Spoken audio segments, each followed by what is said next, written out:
Baik, subhanallah walhamdulillah wala ilaha illallah, Allahu akbar. Sebelum kita mulakan majlis ilmu kita, ibu puan muslimat seluruhnya dan yang menonton secara langsung di Facebook ke di Instagram ni? Di Facebook. Subhanallah, di Facebook masjid ya. Baik, jadi kita mulakan dulu dengan Ummul Kitab Al-Fatihah. A'udzu billahi minasyaitonir rajim. Bismillahirrahmanirrahim. Alhamdulillahi rabbil alamin. Ar-Rahmanir-Rahim. Maliki yaumiddin. Iyyaka na'budu wa iyyaka nasta'in.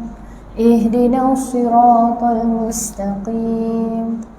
صراط الذين أنعمت عليهم غير المغضوب عليهم ولا الضالين.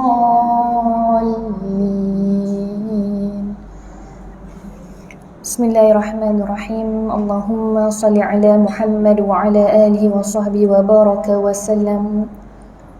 اللهم افتح علينا حكمتك وانشر علينا من خزائن رحمتك يا أرحم الراحمين. ربي زدنا علما نافعا وارزقنا فهما. ربي ياسر ولا تعسر، ربي تمم بالخير. اللهم ارزقنا فهم النبيين وحفظ المرسلين وإلهام الملائكة المقربين. آمين يا رب العالمين. لله تعالى الحمد لله. سبحان الله. السلام عليكم ورحمة الله وبركاته. Alhamdulillah, summa alhamdulillah ya, subhanallah. Allah rezekikan untuk kita bertemu, subhanallah kan, secara bersemuka dalam majlis ilmu pula tu. Ya, dalam majlis ilmu. Sebab itu salafus salih ya, orang-orang salih, alim ulama kata apa? Antara nak dapatkan doa mustajab ya, doa. Baru pagi tadi kuliah subuh, saya bersama dengan Seremban secara online ya, kita bincang bab doa dan bab berserah diri kepada Allah. Dan bila kita sebut tentang bab doa, kita ini sebagai hamba, kita ini sebagai manusia seringkali, kerap kali memerlukan sangat-sangat pandangan, pertolongan daripada Allah Azza wa Jalla. Sebab kita takkan mampu hatta nak angkat tangan, takkan mampu nak berdiri setapak, takkan mampu nak kelip mata, takkan mampu segala-galanya dalam urusan hidup kita kalau bukan dengan izin Allah. Sebab itu subhanallah, kita nak, ya Allah, pandang kami ya Allah, tolong kami ya Allah, bantu kami ya Allah, jangan engkau lepaskan kami walaupun hanya sekelip mata ya Allah. Jangan engkau biarkan kami walaupun hanya kelipan mata ya Allah. Satu kelipan mata maksudnya jangan tinggalkan kita walau sekejap pun. Jangan. Ya, sebab itu kita nak harap sangat-sangat. Jadi kita nak apa? Pergantungan, pengharapan kepada Allah. Jadi antaranya dalam bab doa, ya, doa ini adalah hubungan kita dengan Allah. Hubungan kita minta, mengharap, mintalah, mohonlah, merayulah, mengadulah kepada Allah. Sebab itu salafus salih kata apa? Majlis ilmu adalah salah satu sebab untuk dapatkan doa yang mustajab. Sebab itu sepanjang kita duduk dalam masjid, niat i'tikaf dah ya, kemudian duduk niat untuk majlis ilmu, dapat ganjaran lain pula tu. I'tikaf lain, duduk nak dengar majlis ilmu lain. Kemudian bila kita sebut majlis ilmu, kita doa sepanjang-panjang dalam majlis ilmu, kita doa, kita zikir, ingat Allah, pun semuanya dikira dinilai. Dan malaikat yang seluruhnya turun pada ketika ini mengaminkan doa-doa penuntut ilmu kita semua. Sebab itu jangan pernah tinggal, doalah, zikirlah ya, sepanjang-panjang duduk dalam majlis ilmu. Itu antara cara untuk doa kita ini diangkat, tidak ada ijabah, tidak ada halangan oleh Allah. Kan? Kalaulah kita ini manusia, kita nampak doa yang setiap kali kita minta seolah-olah diangkat naik terus ke langit. Kalau kita nampak, agak-agak kita buat apa? Kita nak lagi doa, kan? Kita nak lagi, tak nak berhenti malahnya berdoa. Sebab itulah umpamanya kita mintalah sungguh-sungguh insya-Allah. Ya, sebab itu duduk dalam majlis ilmu antara kita sebut tadi untuk mendapatkan doa mustajab. Ala kulli hal, subhanallah, tajuk kita adalah berkaitan tentang Al-Quran. Sempena nuzul Quran 17 Ramadan 1443 Hijrah. Pejam celik Allah dah pinjamkan kita 17 hari Ramadan. Subhanallah, indahnya tahun ini, indahnya Ramadan. Kita kena rasa seronok, nikmat ya Allah. Kerana pada bulan-bulan lain kita tidak akan jumpa yang sama seperti ini. Kan pada bulan Ramadan disebutkan Allah Maha Pemurah luar biasa berbanding dari bulan-bulan yang lain. Pemurahnya Allah, pengampunnya Allah pada bulan Ramadan luar biasa. Sebab itu semalam saya berprogram bersama dengan Ministry of Finance, Menteri Kewangan. Bukanlah dengan menteri, bukan ya. Dengan staf-staf kaki tangan di situ. Ya, kita bincang tentang bab apa semalam? Inilah ya, kita sebutkan tentang dalam Ramadan Allah dah tawarkan pelbagai tawaran, betul tak kan? Tawarannya macam-macam. Tapi kenapa kita masih sombong untuk tidak menerima, mengambil tawaran-tawaran yang Allah telah beri untuk kita? Kan? Seolah-olah Allah berikan, ambillah sebanyak-banyaknya. Pilihlah mana satu amalan yang kamu nak buat. Pilihlah mana satu kebaikan ganjaran yang kamu nak terima. Tapi kita buat tak tahu je. Kan seolah-olahnya lah begitu. Subhanallah, sombongnya kita manusia bila mana Allah telah menawarkan dengan tawaran yang sebaik-baiknya. Untuk akhirnya tawaran tadi untuk kebaikan kita di dunia dan di hari akhirat, tetapi kita menolak, malah menidakkan. Sebab itu hari ini kita bincang tentang Al-Quran, sempena memperingati nuzul Quran, turunnya Al-Quran. Ya, bagaimana kita nak bincang? Subhanallah, Al-Quran adalah kompas kehidupan. Ya, Al-Quran adalah kompas kehidupan. Sebab itu bila kita sebut tentang Al-Quran, kita nak moga-moga kita ini menjadi pribadi seperti Al-Quran. Qala Aisyah, kata Sayyidatina Aisyah apa? Kana Rasulullah sallallahu alaihi wasallam khuluquhul Quran. Subhanallah. Aisyah kata akhlak Nabi Muhammad sallallahu alaihi wasallam ini akhlaknya akhlak apa? Al-Quran. Subhanallah. Yang sangat cantik, sangat indah, masya-Allah ya. Sebab itu ramainya orang jatuh cinta dengan akhlak Nabi. Kalau kita tengok kisah Nabi Yusuf, ya, Nabi Yusuf ni apa? Kalau kita tengok kan daripada riwayat, daripada kitab, daripada kisah ya, para anbiya, kisah Nabi Yusuf alaihi salam. Kisah Nabi Yusuf ni antara nabi yang subhanallah ya, yang tampan, yang handsome. Cuba bayangkan sekejap macam mana sehinggakan orang-orang yang memandang Nabi Yusuf matanya terpana seolah-olah terkunci. Di mana Nabi Yusuf berjalan, itulah yang mata-mata ini akan kunci, maksudnya terkunci, tengok sampai habis ya, sehingga disebutkan terpotonglah jari-jari orang yang sedang memotong tadi. Itu Nabi Yusuf. Apa kita nak sebut? Nabi Muhammad sallallahu alaihi wasallam, Nabi Yusuf dikagumi ketampanannya oleh para wanita. Orang-orang perempuan tengok Nabi Yusuf terpana, terpaku. Tetapi Nabi Muhammad sallallahu alaihi wasallam, keindahan Nabi, akhlaknya, wajahnya, fizikalnya, tubuhnya, hatta rambutnya, hatta peluhnya, hatta air liur Nabi sekalipun dikagumi bukan saja oleh wanita, malah sahabat-sahabat baginda yang lelaki. Subhanallah. Tengok, nak kata apa? Kalau perempuan tertarik dengan lelaki atau lelaki tertarik dengan perempuan, itu fitrah. Tetapi lelaki tertarik dengan kehebatan sesama lelaki, itu luar biasa, betul tak? Kalau zaman sekarang ni kita bincang lain lah. Zaman sekarang lelaki sama lelaki tu homoseksual. Kan, itu tidak. Ya, tetapi apa kita sebut tentang Nabi Muhammad SAW? Bila sahabat-sahabat baginda yang lelaki pun mengagumi ya akhlaknya, pribadinya, subhanallah. Kan, kucing pun nak dengar majlis ilmu, subhanallah. Ya. Jadi kita sebut apa? Inilah hebatnya ya, sehingga kan ulama sirah ya, ulama-ulama yang mengkaji kitab-kitab sirah, kitab-kitab riwayat baginda Nabi Muhammad sallallahu alaihi wasallam, ya. Antaranya Ismail Muhammadiyah, ya, antaranya kitab-kitab yang masyhur, ya, yang mengkaji atau yang membahas berkaitan tentang pribadi Nabi, fizikal Nabi, ya. Ulama kata apa? Subhanallah, setiap inci daripada Nabi ini dikagumi, ya. Setiap inci daripada baginda Nabi disukai, ya. Air peluh Nabi wangi sehingga kan ada orang yang menadah peluh Nabi, ya. Air liur Nabi sehingga ada yang mengutip, ada yang kita panggil apa?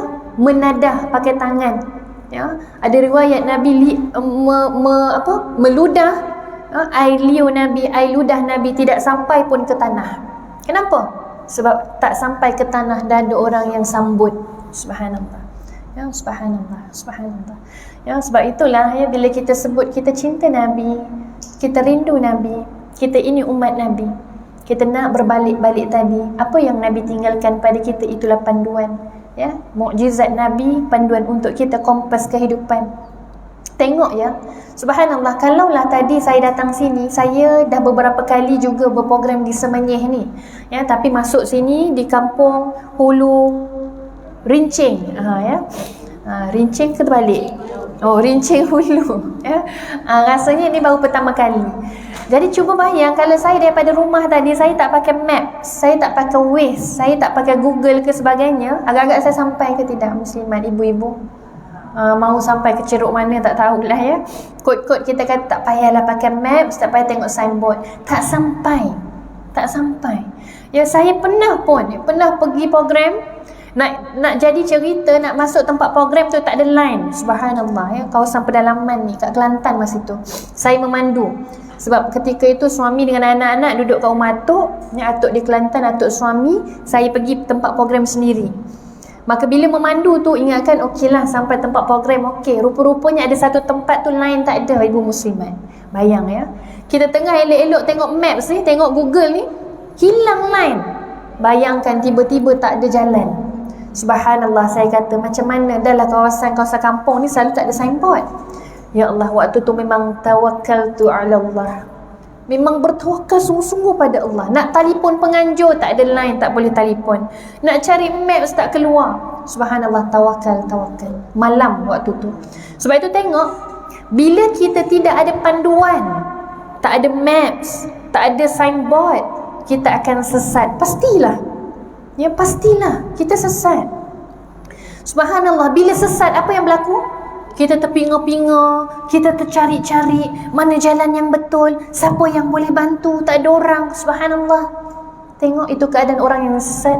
Sebab itu dalam Al-Quran Allah sebutkan orang yang nanti matanya ada tapi Allah butakan matanya, pendengarannya dipekakkan, hatinya dikunci. Sebab apa? Kalau kita kata orang buta dekat dunia, dia cuma tak nampak, dia meraba-raba. Tapi rupa-rupanya dalam Al-Quran Allah dah siap-siap sebut nanti di hari akhirat akan ada orang yang buta. Dia seolah-olah meraba-raba mencari pertolongan ketika itu, di saat itu. Kalau orang yang buta ataupun kurang penglihatan, ataupun kita kata orang yang kurang upaya, ya, cacat penglihatan, dia tak nampak, paling-paling dia ada tongkat contoh. Kalau tak tongkat pun orang boleh pimpin dia lintas jalan, contoh, ada pertolongan daripada tempat lain, daripada benda lain. Dan kalau ibu-ibu muslimat biasa bergaul dengan orang-orang yang OKU ini, orang kurang upaya, sedarlah mereka ini mungkin Allah tarik satu nikmat, mata tak dengar, telinga tak dengar, mata tak dapat dengar, apa saya kata mata tak dapat lihat, ya, mulut tak dapat cakap, bisu. Tapi apa? Sensori yang lain, organ-organ lain very sensitif, sangat sensitif. Contohlah tadi bila orang buta, kan, yang dia tak nampak tapi dia sangat sensitif, telinganya sangat kuat mendengar. Kadang-kadang bunyi lori tu jauh, lagi kita yang sehat ni, yang normal pun kadang-kadang tak dengar tu lori nak sampai, tapi dia boleh berhenti dulu, dia dengar walaupun jauh, sensitif. Itu yang Allah kurniakan pula bagi dia pada bahagian yang lain. Sebab itu ini kita sebut dunia. Kan ada bahagian-bahagian mungkin dia kurang, tapi ada yang dilebihkan pada bahagian yang lain. Tetapi di hari akhirat kelak, Allah dah rakamkan dalam Al-Quran siap-siap, nanti akan ada manusia yang dibutakan matanya mencari-cari di mana pertolongan ketika itu. Subhanallah. Moga-moga kita tidak menjadi dan termasuk dalam golongan yang ini, sesat dan mendapat murka Allah. Sebab itu kita mengulang-ulang dalam Al-Fatihah. Kan kita tak nak menjadi dalam golongan orang yang Allah murka, dan kita tak nak menjadi orang yang sesat. Sesat dunia pun kita dah kelam kabut, apatah lagi kalau sesat nanti di hari akhirat, sesat dalam kehidupan. Subhanallah. Kalau kita sesat dalam kehidupan, seolah-olah kita sedang berjalan, tapi akhirnya kita berjumpa dengan cerun atau jurang, kita masuk ke dalam jurang. Tapi kita nak moga-moga di dunia ini, perjalanan yang kita sedang lalui ketika ini adalah perjalanan yang lurus. Siratal mustaqim, jalan yang lurus. Lurus agar apa? Lurus setiap apa yang kita pilih dan bertindak, kita dapat redha, rahmat, kasih sayang Allah, petunjuk Allah sentiasa. Sebab itu subhanallah, bila kita sebut tentang Al-Quran, ibu puan muslimat, saya pun pesan pada diri saya sentiasa. Saya yakin depan saya ibu-ibu semua ni ahlul Quran, alhamdulillah, kan? Saya tak risau, ya. Kita moga-moga kita semua tergolong dalam golongan ahlul Quran, hamilul Quran, ashabul Quran. Amin ya Rabb. Ya, moga-moga kita tergolong dalam golongan-golongan itu. Ya, sebab itu subhanallah, kita tengok kanak-kanak, kan? Kanak-kanak umur 5-6 tahun, walaupun dia kanak-kanak, tapi kalau dalam jiwanya terisi dengan Al-Quran. Contoh kita tengok kan, banyak kan video-video viral kan di Indonesia, contoh kanak-kanak 4-5 tahun, ya, menghafaz Al-Quran macam, kalau kita kata di Malaysia ni macam menyanyi, kan? Sebutlah lagu mana je anak-anak boleh nyanyi. Tapi di sana, di Indonesia, ada tempat-tempat tertentu, subhanallah, kanak-kanaknya dilatih, dibudayakan dengan apa? Sebut sahaja surah, sebut sahaja ayat, petik, baca, tebuk, kita kata tebuk, kita baca, mereka boleh sambung. Subhanallah. Sebab itu kanak-kanak itu boleh jadi lebih mulia dari kita, kerana dalam jiwanya, dalam hatinya, dalam dirinya ada membawa Al-Quran, ayat-ayat kalamullah. Subhanallah. Sebab itu kita tengok Al-Quran, memandang mushaf Al-Quran, kita dapat pahala. Ya, 3 perkara yang kita pandang pun dapat pahala. Baitullah, Kaabah, mushaf Al-Quran. Yang ketiga, wajah ibu dan ayah. Subhanallah, pandang pun dapat pahala, kan? Jadi sebab itu mushaf Al-Quran pandang pun dapat pahala. Apatah lagi kalau kita dengar orang baca Al-Quran, kita hayati. Apatah lagi kalau kita yang membacanya dengan lisan kita. Apatah lagi kalau kita memasukkan Al-Quran dalam jiwa kita. Apatah lagi kalau kita bertindak tangan, kaki dan anggota kita ini dengan namanya Al-Quran. Subhanallah. Tak apa, biar je. Ya, sebab itu tengok, ya, Al-Quran kita bila membaca, ini 4 perkara, jom sama-sama kita tengok, ya. Macam mana kita nak sama-sama kita hidupkan pribadi Al-Quran dalam diri kita, dalam rumah tangga, dalam keluarga, suami, anak-anak. Yang pertama, tengok Al-Quran, bila kita membacanya, kita dapat menambahkan ilmu. Subhanallah, betul kan? Baru pagi tadi bila bab doa, bab pergantungan dengan Allah, saya kongsikan ada 5 kisah kalau tak silap saya, ya. Sebab bila kita sebut tentang bab doa, bagaimana bila kita diuji, saat kita diuji dalam Al-Quran dah ajarkan pada kita minta pada Allah. Bagaimana kisah Nabi Yunus dalam perut ikan, Nabi berdoa. Bagaimana Nabi Muhammad dalam kesukaran, Nabi berdoa, berharap pada Allah. Bagaimana kisah Nabi Ayub yang diuji dengan macam-macam. Saya secara peribadi kalau baca kisah Nabi Ayub berulang-ulang, kisah Nabi Muhammad sallallahu alaihi wasallam dalam kitab berulang-ulang, walaupun kita dah tahu kisah itu, tapi boleh mengalirkan air mata berkali-kali. Subhanallah. Ya, bagaimana kisah, contoh kisah Nabi Muhammad, ya, ketika mana Nabi sujud, Nabi tengah solat, ya, diletakkan najis unta di atas bahu Nabi, sehingga kan disebutkan ketika itu Nabi dalam keadaan sujud di bahunya tak mampu untuk bangun. Kenapa? Kerana terlalu berat, terlalu banyak. Sehingga kan Sayyidatina Fatimah anak Nabi datang. membersihkan, mencuci bahagian-bahagian tadi, sehingga barulah Nabi boleh bangun. Sayyidatina Fatimah mencuci, membersihkan dalam keadaan air matanya tidak pernah berhenti. Subhanallah. Ya. Tengok ya, bila kita tengok, kita dalami kisah-kisah ini, kita rasa subhanallah, subhanallah ya. Ujian yang Allah bagi pada kita apalah sangat. Rupa-rupanya inilah kita kata kompas kehidupan. Bila kita belajar tentang benda-benda ini, kita akan belajar sesuatu bahawa setiap orang akan diuji, setiap orang mendapat kesusahan, setiap orang akan adanya bahagian-bahagian mereka yang sakit, yang susah dekat dunia. Itu memang rencahnya. Tidak ada yang pernah terlepas daripada ujian. Sedangkan kekasih Allah Nabi Muhammad sallallahu alaihi wasallam, para anbiya, nabi-nabi, mereka lebih dulu dan lebih dahsyat diuji oleh Allah. Maka subhanallah, macam mana kita nak kata Al-Quran sebagai kompas kehidupan? Al-Quran bimbing kita untuk mengurus jiwa dan diri kita bila saat kita diuji. Bila kita terduduk, rujuklah Al-Quran. Rujuk Al-Quran. Sebab itu kita sebut tadi yang pertama, dengan baca Al-Quran kita dapat ilmu. Subhanallah. Lagi apa? Kalau saya buat kuliah tadabbur, contoh, kita tadabbur surah-surah, sebagai contoh surah Al-Waqi'ah, surah Az-Zalzalah. Subhanallah, ibu muslimat.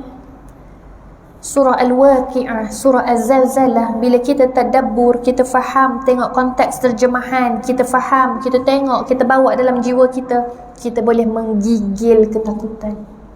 Sebab kita tahu dan yakin Al-Quran itu nyata, Al-Quran itu jaminan Allah, Al-Quran itu janji Allah. Setiap apa yang terkandung dalam Al-Quran akan kita jumpa nanti. Ya. Sebagai contoh, bagaimana diceritakan ya, keadaan hari kiamat, manusia seperti kekaltu yang berterbangan. Kenapa dalam Al-Quran Allah menggunakan bahasa-bahasa begitu? Supaya untuk kita fikir. Subhanallah, kekaltu yang berterbangan. Bayang, kekaltu ni apa, ibu puan muslimat? Serangga kan, yang suka dekat lampu tu kan. Kan kadang-kadang kalau rumah kita, kalau malam tu berterbang ya, serangga-serangga, kekaltu dan sebagainya. Esok pagi kita bangun, apa yang berlaku? Mati kan, mati, habis sampah-sampah, dia punya sayap-sayap lah kan, semacam-macam. Kenapa boleh jadi macam tu? Kenapa dia mati? Kenapa? Kenapa dia mati? Malam tadi kita tengok semua terbang elok je kan. Esok pagi kita tengok banyak berterbangan kat bawah dah, kat lantai dah masing-masing. Kenapa? Okay, ada yang kata sebab terlampau banyak kot Ustazah lagi. Kenapa ya? Sebab lampu dah tutup, dia mati. Lagi? Apa? Kepak dia jatuh, jadi dia tak boleh terbang lagi. Kenapa kepak dia jatuh? Sebab kelang kabut. Bila kelang kabut, apa yang berlaku? Yes. Inilah bila saya buat kuliah tadabbur, saya akan tanya banyak supaya kita fikir. Tengok, kekal tu sifatnya bila dia kelang kabut, dia saling berlanggaran. Itu yang menjadikan kepak dia terjatuh, dia mati. Berlanggaran. Itulah yang akan berlaku pada manusia. Allah gambarkan pada kekal tu waktu hari kiamat nanti. Kekal tu berterbangan, saling ketakutan, berlanggaran satu sama lain. Itulah yang akan berlaku pada manusia pada waktu hari kiamat. Ketika mana nanti akan berlaku tanda-tanda kiamat, manusia ketakutan seolah-olah ya, disebutkan seolah-olah manusia baru tersedar, baru terjaga daripada tidur yang panjang. Adakah ini kiamat? Apa yang berlaku sekarang ni? Bencana alam atau sebagainya. Manusia saling berlanggaran, saling lari untuk menyelamatkan diri. Subhanallah. Ya, ada manusia yang mungkin terpijak-pijak manusia lain. Ada yang menolak-nolak, ada yang sebagainya. Subhanallah, itulah keadaannya. Sebab itu, kita hanya akan dapat rasa takut. Kita hanya akan dapat rasa insaf bila kita mendalami Al-Quranul Karim. Subhanallah. Ya, sebab itu Al-Quran kompas kehidupan. Ya, untuk kita dicampakkan rasa takut, dicampakkan rasa harap hanya pada Allah. Ya, kita takut azab Allah. Bagaimana dalam surah Ar-Rahman diceritakan tentang neraka itu, bagaimana sifatnya. Bila kita dengar bacaan Ar-Rahman, ayat-ayat dalam surah Ar-Rahman, maksud dalam surah Ar-Rahman, subhanallah, ada dikisahkan tentang syurga, ada dikisahkan tentang penciptaan manusia, ada juga dikisahkan tentang bagaimana keadaan neraka. Ketika itu kita akan rasa, ya Allah, takutnya ya Allah, kami tak layak ke syurga-Mu ya Allah, tapi kami tidak mahu untuk ke neraka-Mu ya Allah. Ya, sebab itu subhanallah, ya, perkara-perkara ini, ketakutan ini hanya akan kita dapat bila kita mendalami dan membaca Al-Quran. Itu yang pertama, ya. Dan yang kedua, bila kita baca, kita ada ilmu. Yang kedua, memahami. Tadi yang pertama membaca, yang kedua memahami Al-Quran. Memahami Al-Quran ni ada banyak cara, banyak kaedah, ya. Ada beberapa kaedah, antaranya kita rujuk dengan kitab-kitab muktabar, kitab tafsir, ya. Antaranya kita tengok kitab-kitab ataupun kita tahu asbabun nuzul, sebab turunnya sesuatu ayat tadi. Jadi kita akan tahu apa peristiwa di sebaliknya. Kita akan ambil pengajaran sebagai contoh. Contoh dia apa? Katalah contoh surah Al-Kahfi, kan? Surah Al-Kahfi ada beberapa kisah besar, 4 kisah besar dalam surah Al-Kahfi. Kita cuba ambil satu daripadanya, iaitu berkaitan tentang Ashabul Kahfi. Contoh tentang pemuda-pemuda yang ditidurkan oleh Allah hampir 309 tahun. Masya Allah, subhanallah. Kita tengok, bila kita tahu surah itu, kita tahu apa kisahnya, kita tahu apa sebabnya, asbabun nuzul tadi, maka ini juga akan memberikan kefahaman pada kita. Kita akan rasa, bila kita baca tadi, menambahkan iman. Bila kita faham, kita rasa takjub, kan? Dia akan menimbulkan rasa takjub dalam diri kita. Masya Allah, 309 tahun Allah tidurkan. Cuba bayang ibu muslimat, siapa yang biasa rawat orang-orang yang sakit, orang-orang warga emas yang berusia, kan? Kalau yang terlantar baring dekat rumah, ataupun yang terlalu lama koma dekat hospital ataupun di rumah, apa yang akan berlaku? Apa yang berlaku? Kalau bukan ibu-ibu ayah kita yang dulu, mungkin ada anak-anak yang sakit yang kita rawat dekat rumah. Apa yang berlaku? Kalau terlalu lama terlantar baring,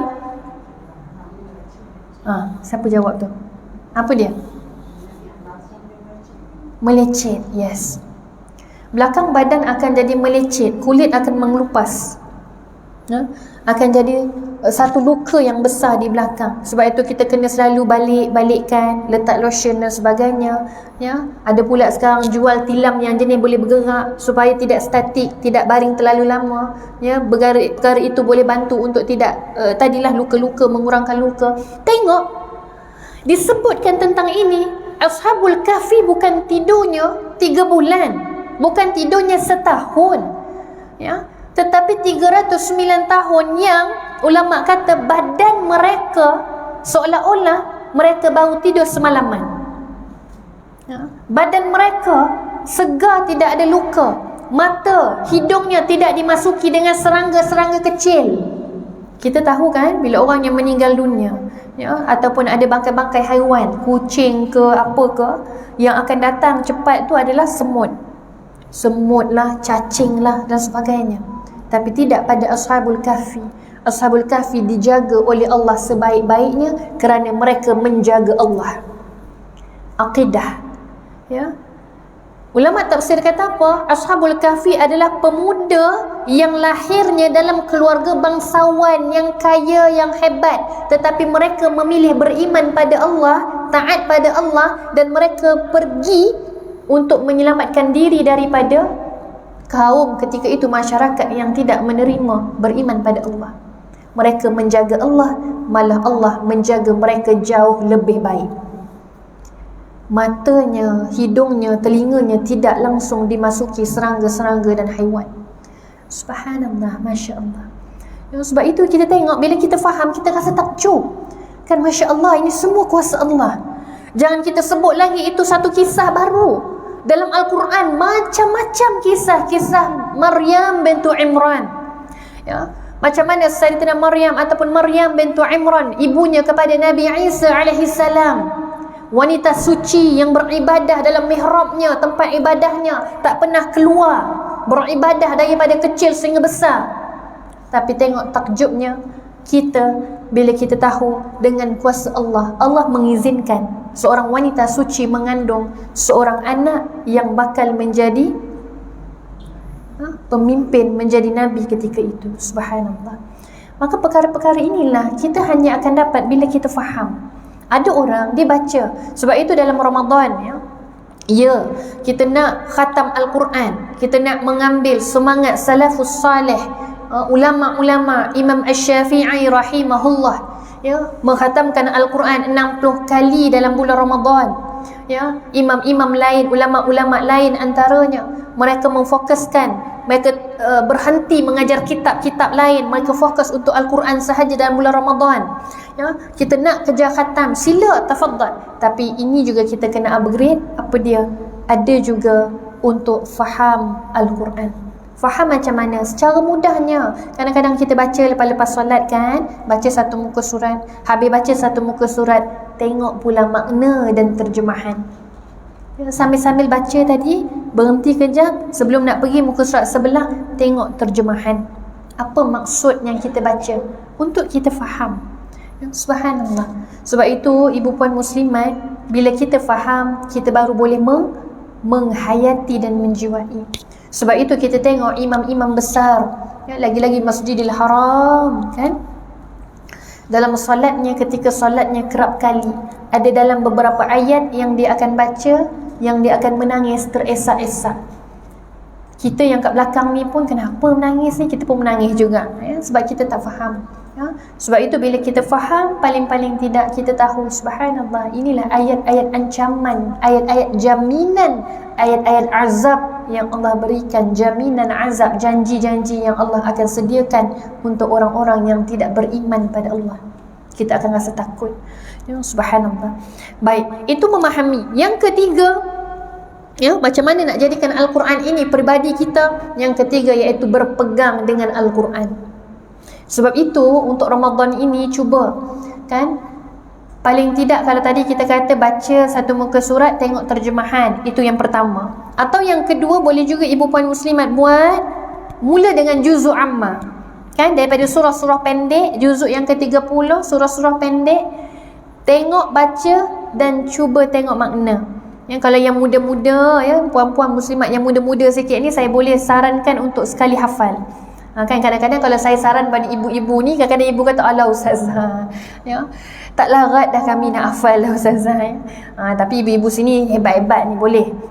Sambil-sambil tengok juzuk amma, surah-surah pendek, tengok maksud. Kalau pelajar-pelajar saya suruh hafal, sambil kita tadabbur, tolong hafal. Minggu depan saya cek, bukan saja cek hafalan bacaan ayat Al-Quran, tapi cek juga bacaan terjemahan, maksud daripada ayat. Kenapa saya buat begitu? Sebab saya kata, inilah ayat-ayat yang selalu akan kita ulang dalam bacaan solat. Kita nak biar solat kita itu lebih solat yang menjiwai, solat yang faham, solat yang khusyuk. Ramai yang tanya, macam mana nak solat khusyuk? Nak solat khusyuk, kita antaranya banyak kaedah. Antara ulama ajarkan kita kena faham maksud yang kita baca.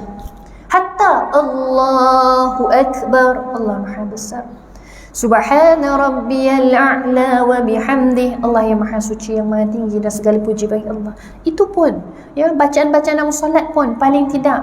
Sebab itu dalam Ramadan ini kita nak upgrade itu antaranya, biar dalam solat, subhanallah, bila kita fokus tentang bacaan dan hati kita fokus tentang apa tadi, apa maksud dia tadi. Contoh kita baca Al-Fatihah, hati kita pun sekali menyahut maksud daripada apa kita baca, fikiran kita takkan sama sekali sibuk untuk fikir benda lain. Sebab kita tengah memfokuskan hati dan fikiran kita untuk fokus sama-sama dalam solat. Itu subhanallah. Sebab itu ini kuasa yang luar biasa kalau kita cuba untuk kita fokus lebih lagi. Ini semua tentang Al-Quran. Sebab itu yang ketiga, berpegang dengan Al-Quran. Apa dia? Akan menjadikan kita berjaya dalam hidup. Hidup kita di dunia adalah pendek. Hidup di dunia adalah sekejap, tapi hidup yang lama itu di mana? Kehidupan yang tidak ada lagi kematian itu adalah di hari akhirat kelak. Sebab itu Al-Quran ini kita nak sebenarnya, kita tengok ibu puan muslimat, Al-Quran dekat dunia, Nabi kata apa? Aku tinggalkan umatku, tinggalkan dengan dua perkara, Al-Quran, kalamullah, dengan As-Sunnah. apa yang Nabi tinggalkan pada kita sebagai panduan. Kita tak akan sesat selagi kita pegang dua benda ini, ya. Kita ada ijma' ulama, kita ada qiyas, ya. Kemudian apa? Bila kita sebut berpegang dengan Al-Quran, subhanallah, Al-Quran bila dekat dunia jadi panduan, jadi kompas kehidupan, ajar kita untuk pilih jalan yang betul, yang mana halal, mana haram, mana baik, mana buruk, mana dosa, mana pahala. Al-Quran bimbing kita dekat dunia. Di alam kubur, Al-Quran akan menjadi peneman kita. Al-Quran akan menjadi peneman kita ketika datangnya malaikat kepada kita untuk tanya soalan-soalan pada kita. Al-Quran yang akan menjadi peneman, Al-Quran yang malah akan menjadi penyelamat kita ketika itu. Waktu di mahsyar, ketika mana manusia-manusia dari umat zaman Nabi Adam alaihissalam mencari-cari siapa yang boleh tolong, siapa yang boleh selamat. Dan ketika itu Al-Quran datang kepada siapa yang ashabul Quran, menjadi sahabat Al-Quran waktu dunia, datang menjadi pembela di mahkamah Allah nanti. Subhanallah. Ya, sebab itu kita sebut dah awal tadi, Allah dah memberikan macam-macam tawaran baik pada kita. Kenapa kita masih lagi tidak cuba dan usaha? Ya, subhanallah. Ya, apa yang disebutkan dalam Al-Quran, orang yang bila mana dia tidak mahu mengikut perintah Allah, malah melakukan pula larangan Allah, mereka ini adalah orang yang Allah kunci hati mereka. Ya, sebab itu kita tengok ada orang kadang-kadang dia buat dosa, dia rasa relax je kan kita rasa takut ni mati bila-bila, kita takut ni azab Allah, kita takut. Tapi ada setengah orang yang di luar, bila dia buat dosa maksiat, dia rasa relax, seolah-olah hidup ni selama-lamanya. Kenapa? Macam kita pun tertanya, tak ada ke dia rasa insaf sikit pun? Tak ada ke dia rasa bertaubat sikit pun bulan Ramadan, bulan yang mulia ini khususnya? Tidak. Kerana apa? Kerana Allah yang sengaja mengunci hatinya, hati-hati mereka supaya tidak rasa takut tadi. Ya, subhanallah. Dan jadi ini semua kuasa Allah. Jadi kita tengok, berpeganglah dengan Al-Quran. Macam mana nak berpegang dengan Al-Quran, kita kena faham, ya, untuk kita berjaya hidup dunia dan akhirat. Dan seterusnya kita mengkaji. Yang keempat, mengkaji Al-Quran. Bila sebut tentang mengkaji Al-Quran, saya nak kongsi ya kepada ibu puan muslimat seluruhnya. Subhanallah. Bila kita sebut tentang mengkaji Al-Quran, ya, saya sebelum ini pernah menjadi duta untuk kerja-kerja amal, ya, yang berkaitan dengan Palestin. Ya, jadi bila kita menjadi duta dekat Malaysia ni, ya, kita akan dikumpulkan dan akan didatangkan, diterbangkan ulama-ulama daripada Aqsa, daripada Palestin, ya, untuk bertemu kita. Dia akan bagi talk lah, ya, lebih kurang begitulah, bagi ceramah pada kita macam mana keadaan semasa, bagaimana dan sebagainya. Subhanallah. Apa antara perkongsian yang dikongsi? Ya, kalau kita kata ya, kita tahu Bani Israel, bangsa yang sombong, yang kejam. Sehingga saat ini pun kan, yang terbaru kita tengok kan macam mana di Palestin, ya, orang-orang yang ketika mana sedang bersolat, tengah iktikaf dekat masjid, ya, dikepung, diserang oleh tentera-tentera Israel, Zionis laknatullah, ya, diserang. Malah ketika serangan tersebut pun, ya, ada satu gambar yang saya tengok baru-baru ni pun, apa yang berlaku ketika serang tengah chaos ni. Contohlah kita tengah ceramah-ceramah macam ni, ada orang serang kita, semua orang tengah, kalau kita buat apa? Kita lari lah mungkin kan, selamatkan diri. Tapi apa yang berlaku di situ, di masjid, ada yang bukan melarikan diri, malah mempertahankan tempat mereka. Ya, anak-anak muda melawan kembali.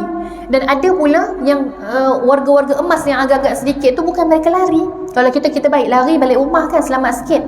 Malah tidak. Di gambar tersebut digambarkan bahawa pakcik tu tengah duduk macam ni dekat meja, depannya Al-Quran, dan diletak kepalanya adalah kerusi plastik, ya, kerusi plastik macam belakang tu diletak di atas kepalanya, dia bersandar di kerusi sambil baca Al-Quran. Sedangkan di belakang ni adegan kejar mengejar, ya, tangkap menangkap tentera Zionis ini dengan rakyat-rakyat Palestin ketika itu. Apa kekuatan dia? Subhanallah, ya. Kita tengok, ya, kekuatan dia, letak kepala dia dengan kerusi supaya apa? Kalau kena baling ke dengan batu ke, kena baling dengan apa, pemedih mata ke, paling-paling dia adalah protection. Itu pun kerusi saja.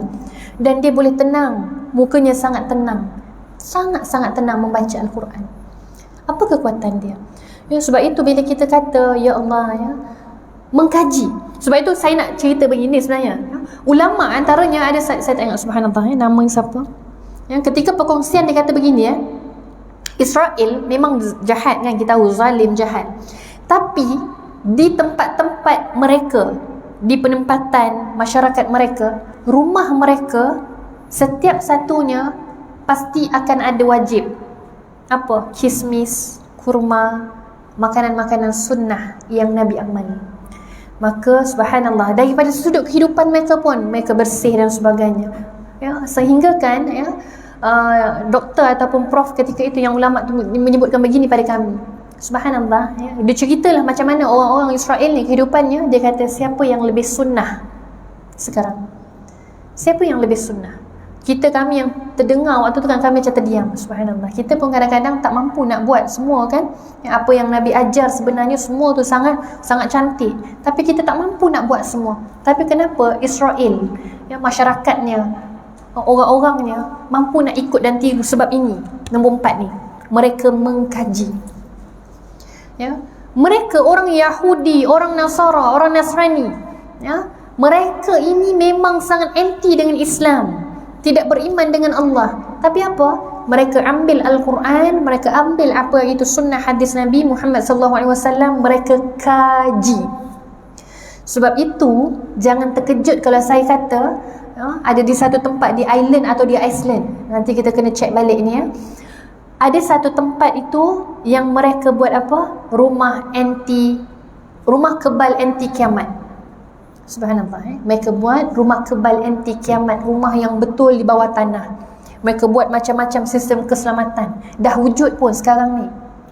Bila kita tengok itu, subhanallah, kenapa mereka buat begitu? Walaupun kita tahu hakikatnya kiamat nanti tidak akan ada siapa yang terselamat, tapi kenapa mereka buat begitu? Kenapa?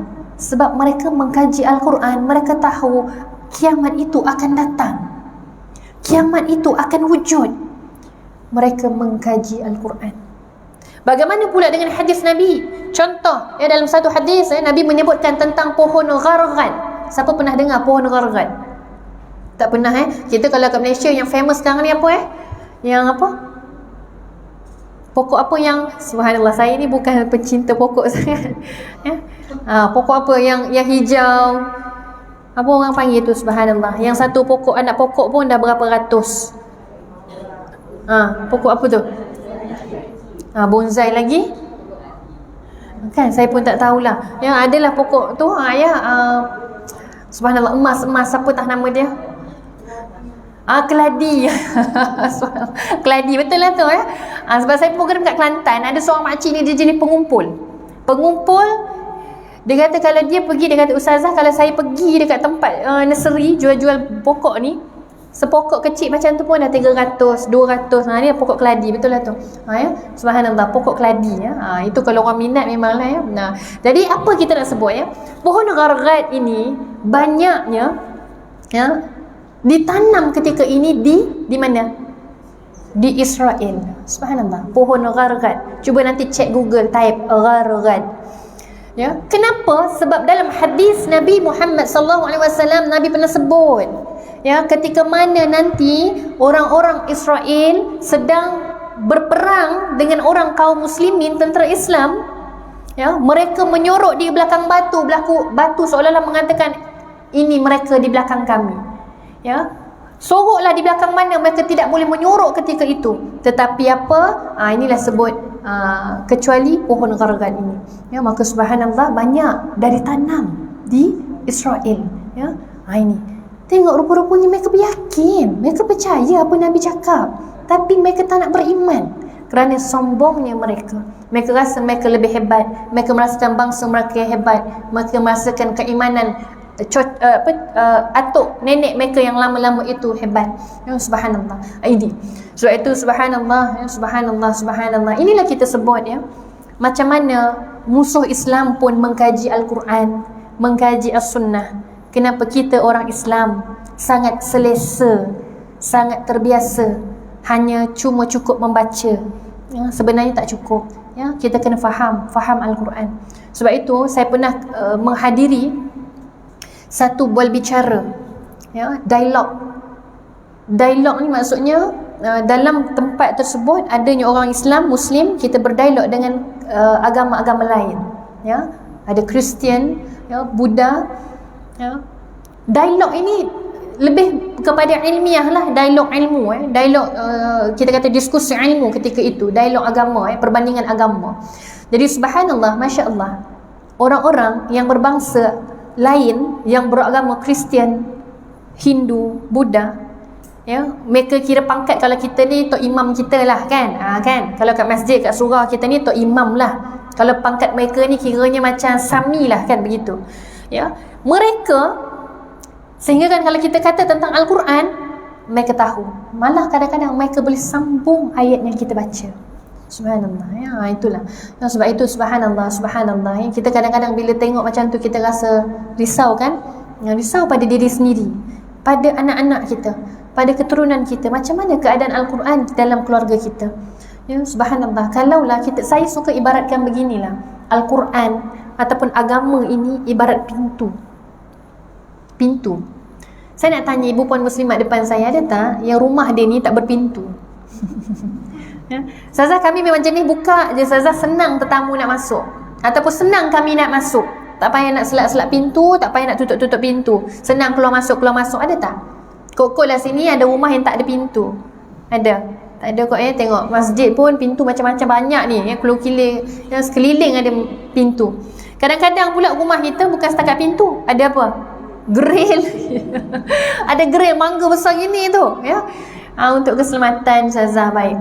Tengok, penting tak pintu? Penting. Kalau tak ada pintu, apa berlaku? Bukan je orang masuk, bukan je perompak masuk, silap-silap esok pagi ada apa?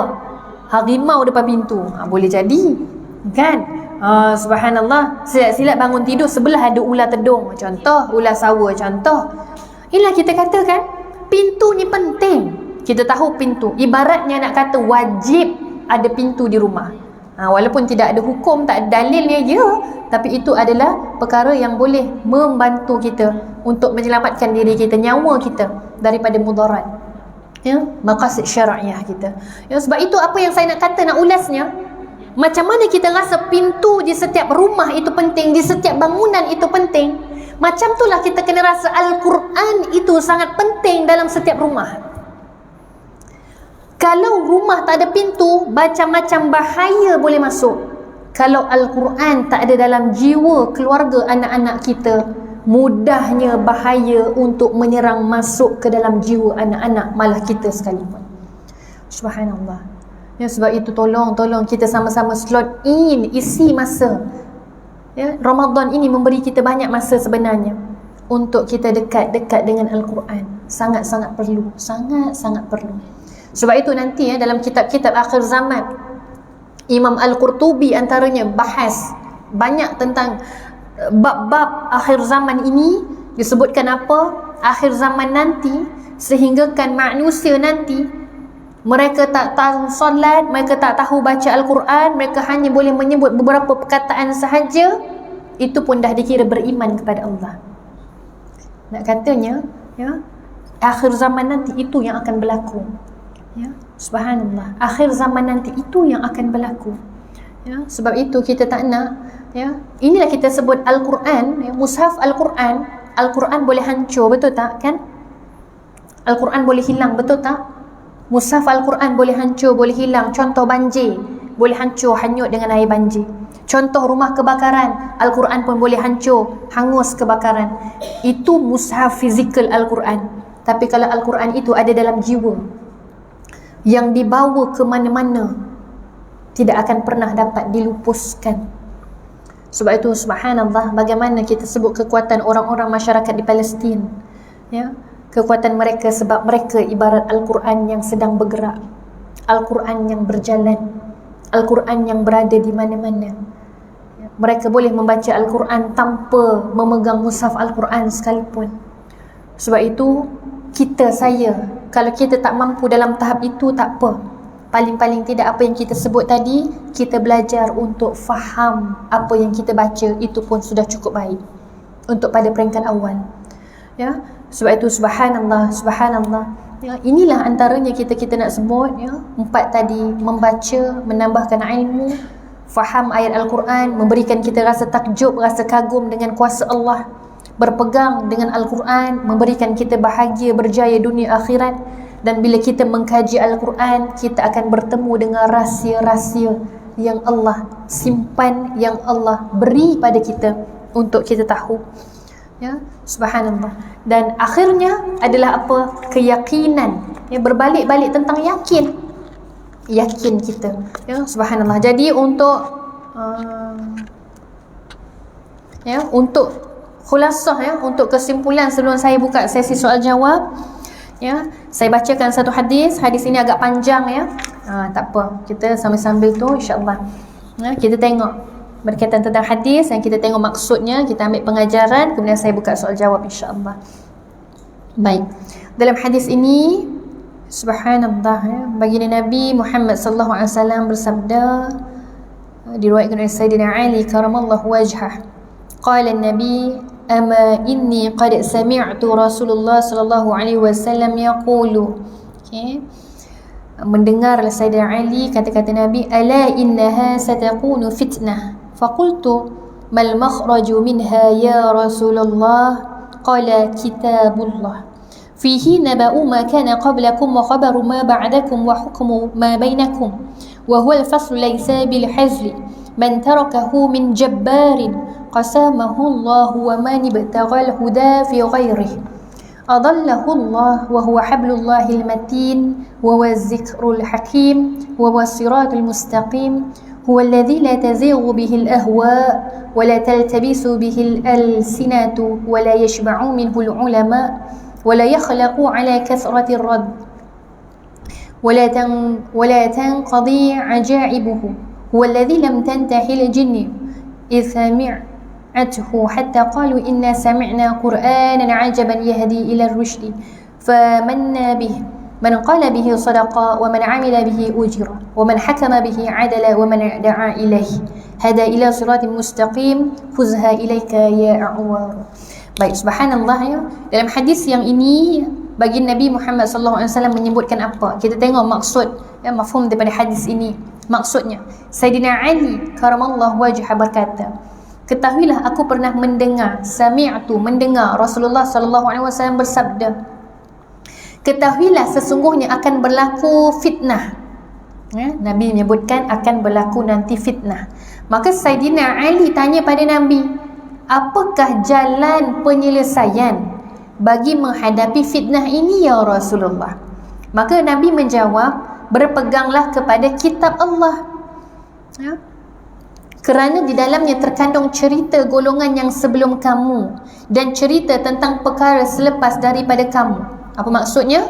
Cerita sebelum kamu tentang umat-umat yang sebelumnya, tentang orang-orang yang sebelumnya, orang-orang yang diazab, yang dijamin azab oleh Allah, yang umat-umat yang telah dimusnahkan ya, oleh Allah, tentang cerita sebelum, dan juga cerita yang cerita yang selepas, dan cerita yang sebelum maksudnya perkara yang akan berlaku, tentang syurga, tentang neraka, tentang kiamat, tentang kematian ya, sebelum dan selepas. Dan apa? Dan pemutus dalam urusan hidup kamu ialah pemisah antara hak dan batin, bukannya perkara main-main.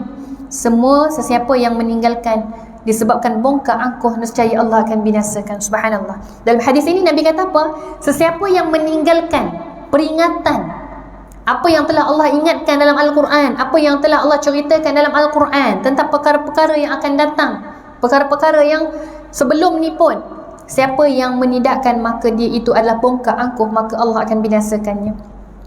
Sambungan, sesiapa yang mencari petunjuk selain daripada Al-Quran, nescaya Allah akan menyesatkannya. Sesiapa yang mencari bantuan selain daripada Allah, mencari petunjuk selain daripada Al-Quran, Allah akan malah menyesatkan dia, malah dia tidak dapat mencari jalan keluar ya. Al-Quran adalah tali Allah yang kukuh. Al-Quran merupakan pengajaran yang bijaksana.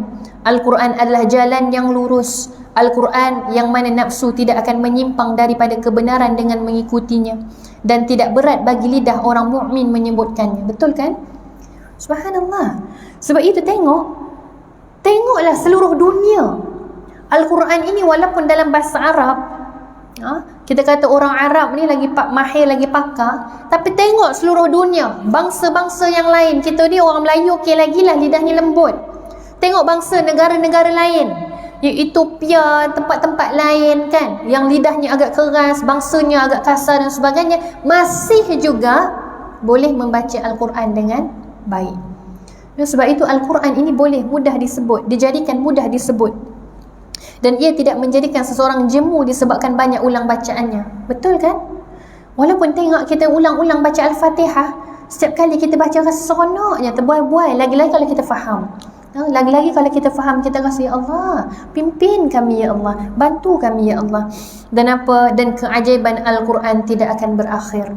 Subhanallah, ya, keajaiban Al-Quran. Apa antara contoh lain secara selingan, berlaku baru-baru ni kan, banjir besar kan, tempat-tempat yang teruk di Kajang, di Hulu Langat, di Shah Alam. Di sini kena ke? Tak, Alhamdulillah, di Shah Alam, di Kajang, di Hulu Langat. Dan ada tempat-tempat waktu kita buat misi-misi, sebagai contoh misi bantuan dan sebagainya kan, kita tengok kan yang dibuat oleh Ustazah Asma Harun, tak silap saya, ada satu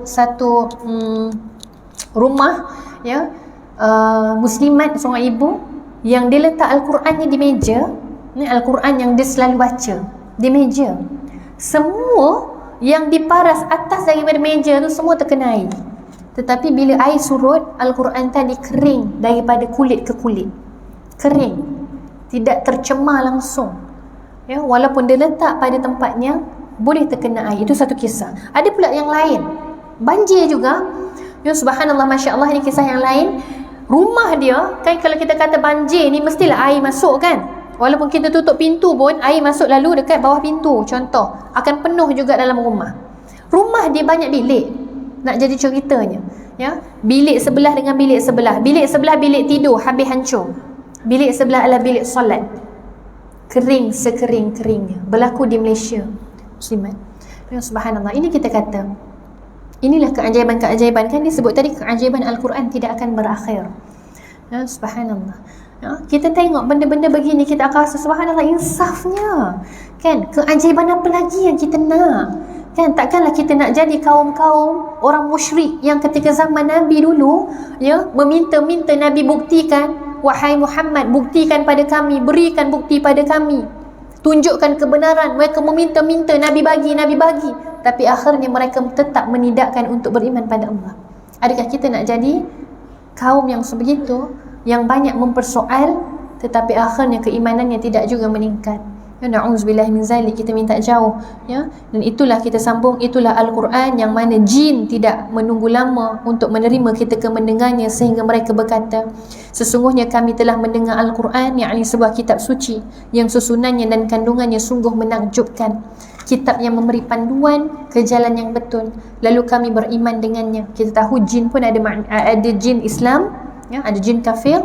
Sesiapa yang berkata dengannya maka benarlah katanya. Sesiapa yang beramal dengannya maka akan dikurniakan balasan pahala. Sesiapa yang memutuskan hukum berdasarkan Al-Quran maka adillah hukumnya. Sesiapa yang menyeru kepada Al-Quran maka telah memberi petunjuk ke jalan yang lurus. Ambillah kata-kata ini. Subhanallah. Baik, iaitu antara petikan daripada hadis, subhanallah, Masya Allah, riwayat Imam At-Tirmizi, riwayat Imam At-Tirmizi, hadis yang kita sebutkan tadi. Subhanallah. Jadi sebab itulah ibu puan muslimat, bila kita bincangkan tentang sempena nuzul Quran, kita dah tahu dah bagaimana perjalanan Al-Quran itu sendiri, diturunkan secara terus, sebelum secara berperingkat kepada baginda Nabi Muhammad sallallahu alaihi wasallam. Di Baitul Izzah diturunkan secara terus, tetapi daripada Baitul Izzah kepada baginda Nabi Muhammad sallallahu alaihi wasallam diturunkan secara berperingkat-peringkat, untuk tidak memberikan bebanan atau tidak memberatkan Nabi dalam menyebarkan ketika itu. Subhanallah. Jadi alhamdulillah ala kulli hal, inilah kita bincang serba sedikit bila sebut tentang Al-Quran. Banyak lagi sebenarnya. Sebab saya mengendali sesi kaunseling ibu muslimat, saya berjumpa dengan klien-klien yang macam-macam masalah. Klien-klien yang ada masalah mental, masalah depression, kemurungan, kegelisahan, anxiety dan sebagainya. Yang antara terapi-terapi yang kita akan buat antaranya adalah memasukkan terapi ayat-ayat Al-Quran ataupun zikir-zikir, ya, untuk mencampakkan, untuk menjemput rasa tenang dalam jiwa. Sebab itu bila kita sebut Al-Quran, ada kajian, ya, research daripada barat, daripada luar, yang mengatakan bahawa ayat-ayat Al-Quran yang mana bila kita kerap kali baca, dia akan membantu untuk mengelakkan penyakit nyanyuk biiznillah, dengan izin Allah. Ya, ini kajian ada dibuat, ya, orang yang kerap membaca Al-Quran maka akan mengelakkan daripada penyakit dementia, lupa, nyanyuk, Alzheimer dan sebagainya. Subhanallah. Kenapa? Ini kita sebut Al-Quran itu sendiri ada keajaiban, ijaz Al-Quran, ya. Ayat-ayat bahasanya pun dah sangat-sangat indah. Ya, itu antara yang lain, ya. Kalau kita kata kenapa boleh jadi macam tu Ustazah? Yes. Sebab bila kita baca Al-Quran, kita nak jaga hurufnya. Setiap huruf dalam huruf hijaiyah ada makhrajnya, ada sifat hurufnya. Satu huruf ada hampir 5 ke 6 sifat huruf. Sifat huruf ni apa? Adalah pula perbincangan lain kan. Isti'la, istifal, jah, hams. Itu sifat-sifat huruf dalam Al-Quran. Ya, macam mana kita nak sebut? Contoh, sin, s. Sin dia ada sifat safir, sifat desingan. Itu sifat huruf. Ya, macam mana kita nak jaga huruf-huruf Al-Quran? Macam mana pula kita nak jaga baris pula? Macam mana kita nak jaga hukum tajwid? Semua tadi bila kita baca, itu akan mengaktifkan otak kita. Dan dalam masa yang sama itu adalah latihan otak kita untuk terus bekerja aktif.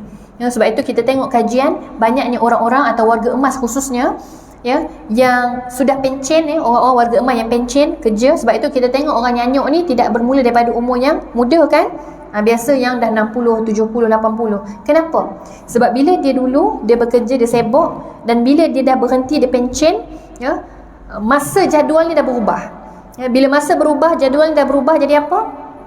Otaknya dah tak aktif. Ya, otaknya dah mula menurun bekerja dah menurun. Jadi sebab itu kita nak aktifkan balik Al-Quran tadi, insya-Allah biiznillah dapat mengaktifkan balik kerja fungsi otak kita, insya-Allah. Wallahu a'lam bisawab. Tapi ala kulli hal, saya yakin dan percaya ibu puan muslimat di sini, ya, di masjid ini semuanya, ya, hebat-hebat belaka dalam Al-Quran. Tinggal kita nak terus konsisten, insya-Allah, sehingga di luar Ramadan sekalipun, insya-Allah, ya. Wallahu a'lam. Baik, saya buka sesi soal jawab, insya-Allah. Silakan. Apa dah ni? 10-19. Sila. Okey, mana yang boleh mampu saya jawab, saya usaha untuk jawab, ya. Sila tafadhal. Subhanallah. Alhamdulillah. Ya, waalaikumsalam warahmatullahi. Ustazah, kalau kita sampai masjid, masa itu asal, kan kita biasa sampai so kalau azan dari mana yang okey, faham? Baik, kalaulah sebab kita tahu kan di Malaysia khususnya bila azan, kat mana-mana pun lah kan, bila azan tu dia ambil tempoh yang masa kan agak lama sikit kan. Kadang-kadang azan tu ada dalam 3 minit juga baru habis contoh. Jadi kita baru masuk. Kalau kita nak tadi nak mengejar kan pahala, sebab kita nak masuk masjid, kita akan solat sunat tahiyatul masjid. Kita masuk rumah kita tak buat, betul kan? Tak ada. Kan ada yang masuk rumah pun buat soal tu, tak ada kan? Tidak, dia khusus. Dan jadi sebab itu bila kita tahu benda-benda ini khusus, kan, khusus bila duduk masjid, masuk masjid itu. Jadi kalau kita itu sunat, ya. Jadi dia pilihan lah. Kalau kita rasa kita nak dapat pahala yang itu, kita buat itu dulu. Kemudian baru kita boleh solat sunat, qabliyah, ya. Jadi itu terpulang untuk kita, ya. Jadi sebab kita sebut tadi azannya lama, dia ada masa untuk kita solat dalam 2 rakaat, sempat. Ya, sempat pun. boleh solat dalam masa azan? Boleh, tak ada masalah. Solat tadi kan, sebab kita sebut apa dalam keadaan azan, azan adalah antara waktu mustajab doa. Ya, dalam waktu mustajab doa. Jadi moga-moga dalam solat tadi kita titipkan juga doa. Doa tadi kita tidak ada ijabah, tidak ada halangan, ya. Moga-moga. Tak ada masalah. Dia sebab bila kita sebut dalam perkara sunat ni pilihan kita. Kan? Perkara sunat ni pilihan, kita nak dapat lebih, kita buat insya-Allah. Ya. Khair.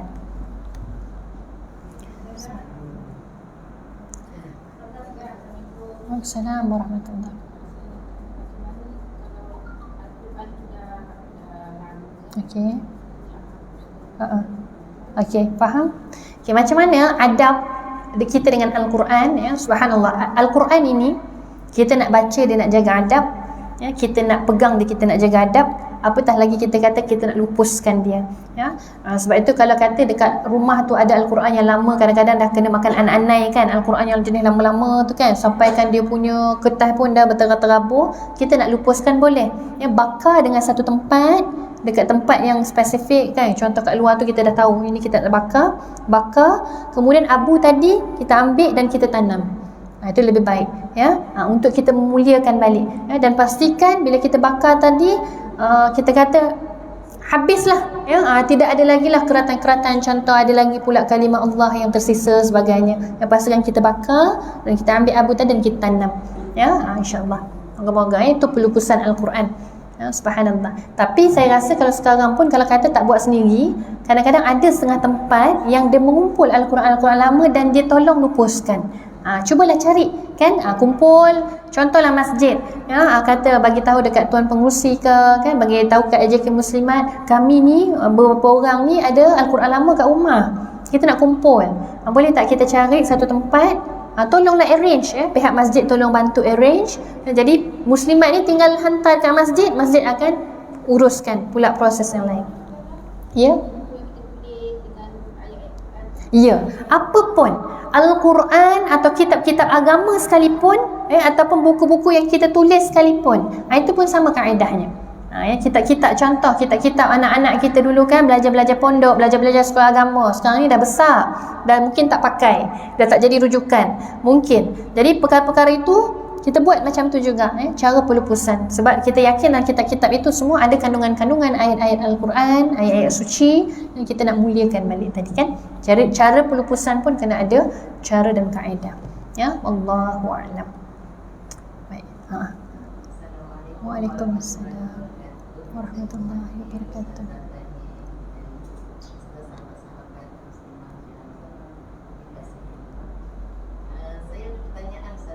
Begini, sebab sekarang ni musim kita berbadan, Ya. Jadi bagaimanakah cara yang lebih afdal untuk kita berbadan? Contohnya sama ada kita berbadan seorang diri secara berkumpulan ataupun secara, sebab sekarang macam-macam kaedah. Ada cara kita berkumpul satu hari itu, maksudnya satu pagi, kumpulan ni baca surah juzuk 1, yang ni juzuk 2 sampai lah habis ke 30 juzuk. Dan ada juga buat kumpulan ni maknanya semua serentak baca juzuk 1 semua sehinggalah ke juzuk 2. Ya, faham. Jadi bagaimanakah cara yang paling afdal untuk kami semua ni berbadan? Subhanallah, subhanallah, ya. Sebab itu disebutkan, ya, kata-kata yang baik itu adalah kata-kata ataupun bila kita membaca Al-Quran, ya, ada disebutkan dalam hadis, Nabi kata kata-kata yang terbaik itu adalah bila mana kita baca Al-Quran. Maka bila kita sebut tadarus Al-Quran, mana yang terbaik, bagi nasihat saya, terpulanglah. Contoh tadi katakan, Ustazah adakah hari ni walaupun banyak grup kita nak satu juzuk saja, contoh kan, kemudian terpulang. Kalau kita rasa nak lagi banyak baca, itu caranya. Tapi nasihat saya, seelok-eloknya kalau bila kita buat tadarus sebegini, pastikan ada orang yang menyemak, ya. Menyemak bacaan itu kena ada. Sebab kadang-kadang bila kita baca tanpa ada semakan, kita takut, ya, ada kesalahan-kesalahan yang kita buat, ya. Tak kisahlah kesalahan tajwid, kesalahan huruf, ya. Ini kebiasaan lah kita selalu buat ni kan. Kalau kesalahan tajwid, contoh panjang kurang panjang, dengung, wajibul gunnah kurang dengung, itu masih boleh lagi dimaafkan, ya. Kesalahan khafi dalam bacaan Al-Quran, kesalahan yang dimaafkan. Tapi kita takut kalau berlaku kesalahan jali, kesalahan besar dalam bacaan Al-Quran, contoh salah baris, salah huruf, salah sebut. Ramai orang yang sin dengan sad, contohlah sira, sad, tapi sira dia nipiskan, sedangkan sad itu isti'la, kena baca aus kan, contoh begitu, kena istiqlal. Contoh-contoh begitulah saya bagi. Ataupun ta dengan ta kan, ada orang tersalah-salah sebut, dia nak qalqalahkan ta, alta, tapi dia jadikan ta at.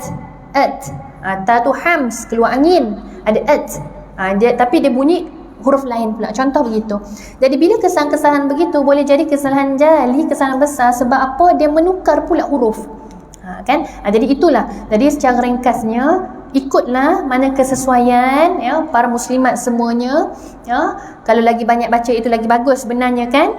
Katalah okey, contoh target kita memang tadi kita kata ada banyak pilihan. Contoh kata tadi kita banyak grup. Satu grup satu juzuk, grup kedua juzuk kedua semua kita habis khatam, contoh kan. Okey, dah habis khatam kita ulang balik. Kan cantik tu, maksudnya kita sentiasa nak jangan contohlah kan ada grup-grup khatam 2 minggu sebelum 2 minggu puasa tu dah khatam, kemudian lagi 2 minggu tu dah langsung tak pegang Al-Quran pula. Tu kita tak nak. Maksudnya kat sini khatamlah berapa kali pun janji Al-Quran itu sentiasa kita baca. Itu maksud saya. Satu lagi, kalau kita buat tadarus, sebab tadarus ni kan kadang-kadang ada yang memahami Okey, faham. takut nak datang, tapi kita ajar dan dia tak baca. Okey. Menyemak, ada takut tak ganjaran. Subhanallah. Ya. Kan kita sebut dengan membaca, mendengar pun, apatah lagi melihat pun mendapat pahala. Tak ada masalah.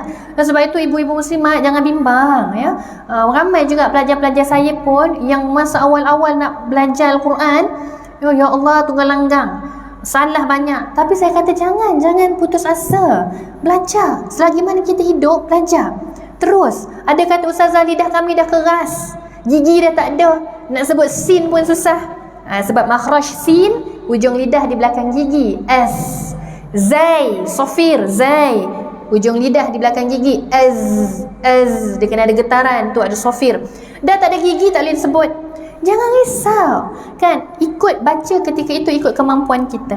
Ikut kemampuan. Ada orang lidah panjang, ada orang lidah pendek, dah susah nak sebut ra contoh. Kan ra-nya tak lepas-lepas. Tak apa, ikut kemampuan kita ketika itu. Tapi macam yang disebut tadi oleh Hajah, oleh puan kita, oleh ibu kita, ya, kalau dia rasa dia kata dia tak lancar atau tak mahir, datang juga. Yang paling-paling tidak kita boleh mendengar. Dengar pun dapat pahala kan. Sebab kalau kita duduk rumah tidak semestinya kita akan buat benda yang sama, betul tak? Kan? Kalau duduk rumah kita tengok TV. Tengok TV kalau majlis ilmu tak apa. Ini kadang-kadang tengok TV tengok orang nyanyi contoh. Kan? Tapi kalau duduk dekat majlis ilmu, dahlah kita mendapat doa daripada para malaikat. Macam-macam lah kalau kita nak sebut, dapat niat iktikaf, dapat doa para malaikat, dapat doa mustajab, baca Al-Quran pula, ya, mendengar Al-Quran pula, macam-macam. Sebab itu subhanallah ya. Inilah kita kata tawaran Allah terlalu banyak pada kita. Kita nak pilih yang mana. Kalau tak boleh buat semua, jangan tinggal semua. Sebab itu kalau tak boleh baca Al-Quran, jangan tinggal Al-Quran langsung. Kan? Paling-paling tidak kita ada usaha untuk dengar. Subhanallah, itu antaranya. Wallahu a'lam bis-shawab. Jadi mungkin ada soalan akhir sebelum kita tutup majlis ilmu kita insya-Allah. Mana satu? Mana satu? Waalaikumsalam. Bila kita datang ke masjid, waktu tu imam dia bagi ataupun ustaz dia bagi tazkirah.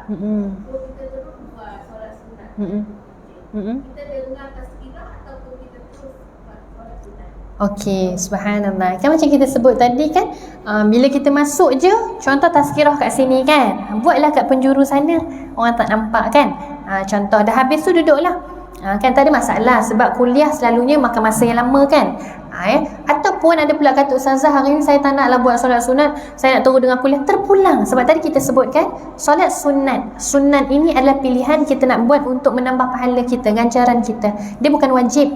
Kan bukan kena buat juga, tidak ya, ini pilihan. Tapi kalau kita rasa kenapa tidak untuk kita buat, sebab kita dah alalang masuk masjid contoh, kan sebab kita masuk rumah, kita masuk mall, kita tak buat solat sunat kan contoh kan, kan kita buat di masjid, di rumah Allah. Jadi kenapa untuk kita lepaskan peluang, sebagai contoh lah ya. Sekiranya kalau kata tak buat pun tak ada masalah, kan jangan pula orang ni buat, dia pula tengok kenapa dia tak solat sunat dia pula cakap kat orang lain. Tidak ya, tidak ada masalah pun sebab dia ni solat sunat ya. Dia bukan wajib, maka itu pilihan atas masing-masing ya. Wallahu a'lam ya. Dan kita lah ya, kita sebab itulah disebut ulama kata apa, solat-solat sunat qabliyah, solat sunat ba'diyah ini adalah untuk mencantikkan lagi solat fardu kita yang mungkin ada kekurangan-kekurangan. Sebab itu solat sunat ataupun apa-apa perkara sunat adalah untuk top up backup balik amalan-amalan fardu kita yang kurang, amalan wajib yang kena kita buat tapi kurang. Jadi perkara-perkara sunat ini mencantikkan, ya. Jadi banyakkan dengan perkara sunat, insya-Allah. Wallahu a'lam. Baik, khair. Okey, boleh. Saya nak tanya isyrak tu. Ha. Dengan duha apa beza? Okey, ya, dia tempoh waktu dia lah, ya, yang berbeza ya tempoh waktu. Sebab itu ulama kata untuk solat sunat duha dia ada waktu dia sehingga bila, kan, daripada kita nampak dah terbit tu sehingga pukul berapa. Ada ulama kata sehingga 12.30, sebegitu. Ataupun ada pula ulama menyebutkan sebelum zuhur, sebelum nak masuk zuhur tu ada juga. Jadi kita ambil lah pendapat yang, ataupun kita kata ambil mana yang kita rasa ketika itu kita rasa selalu kita buat mudah, kan. Contoh waktu-waktu begini, contoh pukul 12, ada orang yang 11 yang waktu mudah dia, free dia. Ada orang waktu 10 free dia, contoh, kan. Jadi begitu. Jadi subhanallah, itu antara tempoh waktu. Isyraq pendek, kan. Solat sunat duha dia agak panjang sikit, solat sunat isyraq dia pendek sikit, ya. Jadi kalau kata mana satu nak kena dulu, isyraq dululah, ya. Solat sunat isyraq dulu, baru kemudian tu solat sunat duha. Ya, begitu, ya, tempoh waktu yang membezakan. Solat sunat duha dia agak panjang, duha pada waktu pagi.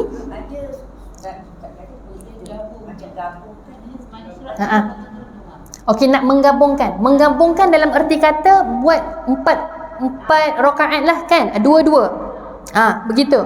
Jadi solat sunat isyraq dululah, kemudian baru solat sunat duha pun. Apa dia?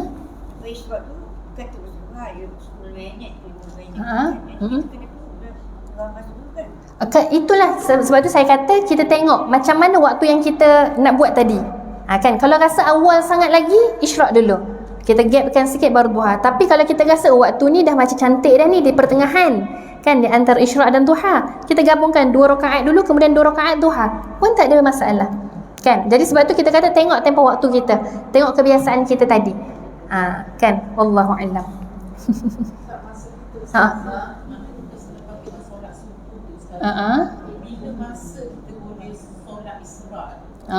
Macam tu ke? Okey.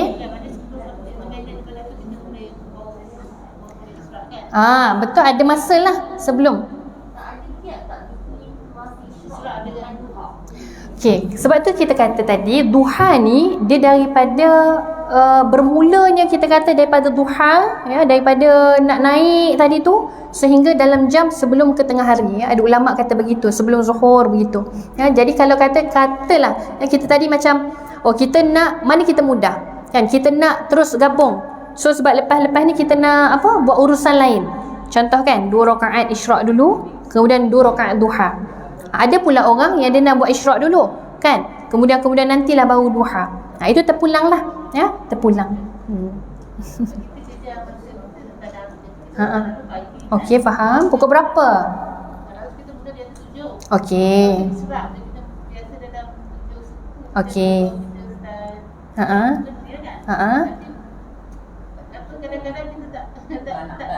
Okey. Okey. Kemudian so itu. Okey. Sebab isyraq ni macam tu kita kata dia agak pendek sikit, kan, ya. Waktu dia agak pendek sikit. Ala kulli hal, tak apa kalau rasa tadi dah tertinggal, kita kejar pula dengan solat sunat yang lain pula lah, kan. Sebab kita kena faham, ya, ada solat-solat sunat dia ada masa-masa yang tertentu. Contoh, kan, solat sunat qabliyah ba'diyah, kan, solat sunat qabliyah ba'diyah ada masa yang tertentu. Kita tak boleh nak jam, kan, kita nak lompat-lompat pada solat-solat yang tidak ada solat qabliyah, contoh, kan, dia tidak boleh melompat-lompat begitu, dia ada waktu-waktu tertentu, ya. Sebab itu contoh juga solat sunat duha, kita tidak boleh tadi pagi tak sempat solat sunat duha, kita nak buat belah petang pula, boleh ke? Tidak, itu maksud saya, kan. Ada solat-solat sunat yang kita kena ikut jangka jarak waktu dia, jarak waktu dia, subhanallah, ya, masya-Allah. Baik. Jadi alhamdulillah ala kulli hal, ya. Kalau macam tadi kata, kan, kalau katalah contoh satu hari tu tadi dah terlepas, tak sempat, kan. Jadi esok tu contoh kata tadarus pukul 7 tadi kan, kita cuba arrange balik jadual, kan, susun balik jadual. Bagi katalah kalau nak solat kan, bagi masa, baik sekarang ni kita bagi dulu muslimat untuk ruang solat dulu contoh, kemudian baru nanti kita akan mulakan dengan tadarus mula, pun lebih cantik kan. Jadi kita dapat kedua-duanya, kan, subhanallah. Kalau kita rasa begitu, kita kadang-kadang ada orang ralat kan, sebab dah selalu buat, kan, dah selalu buat. Contoh pula solat sunat wuduk pula, kan, ada orang dah biasa buat, kan, tiba-tiba ada contoh satu hari tu dia dah buat solat sunat wuduk, dia dah wuduk, dah buat solat sunat, ada pula halangan, dia rasa rasa terkilan pun ada, kan, rasa serba tak kena pun ada, sebab perkara yang selalu kita buat. Okay, ala kulli hal tak mengapa, kita buat waktu-waktu yang kita buat lagi. Contoh kan, bila kita wuduk lagi kita buat lagi, contoh begitu. Wallahu a'lam, sebab itu ada solat-solat sunat yang tidak ada tempoh waktunya, ada solat-solat sunat yang ada tempoh waktunya, jadi sebab itu kita kena tengok balik, contoh yang tak ada tempoh waktu, solat sunat hajat, solat sunat tasbih, solat sunat tasbih pun ada juga saranan kan. Kalau waktu siang macam mana untuk kita buat, pada waktu malam macam mana untuk kita buat. Pada waktu siang kita boleh buat 4 rakaat direct, kan, pada waktu malam kita buat 2 rakaat, maksudnya 2 salam, tu. Jadi subhanallah. Jadi alhamdulillah, terima kasih ibu muslimat seluruhnya, Ada apa-apa lagi persoalan insya-Allah untuk akhir? Ustazah, satu lagi Ustazah. Ya. Apa istilah mengumpat Ustazah? Let's say contoh saya kata katakanlah orang sebelah rumah kita beli kereta baru. Beli kereta baru, adakah itu mengumpat Ustazah? Okey. Okey, mengumpat dalam arti kata mengumpat ni apa? Kita bawa jaja cerita orang. Persoalannya kita cakap tadi dengan siapa? Kita cakap tadi dengan anak kita. Okey. Okey. Adakah kita cakap stop situ je, ada bersambung pula? Okey. Yang sebab itu bila kita kata mengumpat ni adalah kita jaja lagi-lagi cerita buruk orang, kan? Kita cerita pasal dia buruk. Kalau cerita baik boleh tak? Boleh, kan? Tengok bang, saya nampak anak yang situ dah hafaz Al-Quran. Adakah itu mengumpat? Kita nak ambil motivasi benda baik. Kita nak buat contoh. Bang, tadi saya tengok, contoh, dia buat begini. Kan, dia bagi motivasi untuk kita buat. Tapi mengumpat ni apa? Mengumpat ni kita buat-buat ataupun kita cakap perkara-perkara yang dia sama ada memfitnah, dia boleh jadi memfitnah kalau benda itu salah, boleh jadi mengumpat kalau benda itu walaupun betul dia buat tapi sebab perkara-perkara yang buruk, ataupun boleh jadi membuka aib, kan, perkara buruk yang betul dia buat kita jaja pula. Semua ketiga-tiga tadi, mengumpat, membuka aib, memfitnah, semua tadi adalah dosa.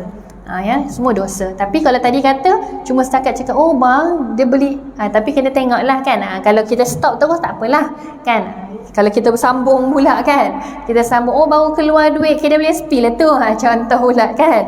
Jadi kita takut benda itu akan mengundang. Sambung itu Ustazah, adakah itu mengumpat? Itu baru keluar duit. Boleh jadi, ya. Boleh jadi mengumpat kalau kita duk sambung pula. Kan, sebab kita takut dengan sambungan-sambungan tadi dia akan ada potensi lah syaitan datang. Dia nak mula dah ni, start engine ni, kan. Syaitan pun mulalah. Subhanallah.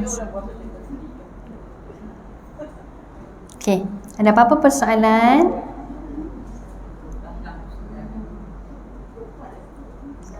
Subhanallah. Waalaikumsalam warahmatullahi.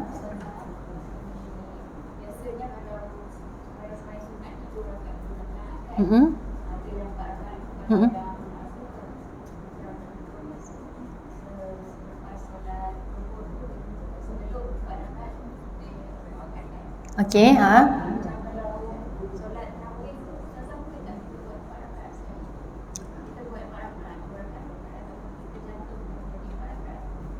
Okey, kita ikut kebiasaan, kita tengok kebiasaan yang dilakukan di uruf, di tempat kita. Tengok uruf tu apa? Setempat, perkara yang biasa kita lakukan di setempat, biasa kita buat begitulah, dua-dua, kita buat bersendirian ke buat dengan imam? Bersendirian. Okey, ala kulli hal tidak ada masalah pun, kan. Tapi kita kata kita tengoklah uruf, sebab kenapa kita kata kita buat dua-dua tadi, untuk memberi kerehatan, kan. Sebab tarawih ni kan rehat, ya. Sebab kita dah berpenat-penat berpuasa pada siang hari, malam tu kita nak solat dalam keadaan tenang. Sebab kalau orang yang solat dalam keadaan penat, dia akan nak cepat habis, kan? Tapi kalau kita solat, kita rehat duduk sekejap, kita sambung, kan? Kita selingkan pula tengah-tengah tu dengan zikir, takbir, membesarkan Allah, kan? Sambil-sambil kita rehat itu lebih baik, kan? Sebab kita tak nak solat tadi, sebenarnya solat tadi nak mendekatkan diri kita dengan Allah, tapi akhirnya nanti kita jadi penat, kan? Kita nak cepat, nanti jadi seolah-olah terpaksa. Jadi tapi ala kulli hal ikut kesesuaian lah, ya. Tapi nasihat saya lebih baik yang sebegitulah, ya. Bagi masa untuk kita rehat sekejap baru kita sambung, ya. Sebab kita, kalau kita kata kita nak mengejar habis, nanti kita penat, kan? Sebab itu subhanallah, antara hikmah lagi kenapa dibuat dua-dua, sebab kita tengok, ya, antaranya Nabi Muhammad SAW setiap daripada satu rakaat ni itu bacaannya sangat panjang, sangat panjang, sehingga kan ada disebutkan Nabi solat, dalam satu solat tu Nabi boleh mampu habiskan surah Al-Baqarah, Nabi sambung pula dengan surah yang selepas tu, kemudian sambung lagi dengan surah selepas tu. Itu baru satu rakaat Nabi, sangat panjang. Sebab itu kenapalah kita ni berehat di tengah-tengah tu, kan? Itulah antara sebab-sebabnya, kan? Subhanallah. Kalau kita katalah kita solat bersendirian, ustazah kami tak hafal pun surah panjang contoh, kan? Kan sekarang ni kan ada kan Al-Quran besar, kan? Kan Al-Quran besar, buka je kat depan sambil baca. Boleh ke ustazah? Boleh, tak ada masalah. Selagi mana kita menyebut kalamullah, kan, ayat-ayat dalam Al-Quran, tak ada masalah, kan? Mata kita yang bergerak tidak membatalkan solat, kan? Pergerakan yang bukan besar pun, pergerakan mata je, tak ada masalah.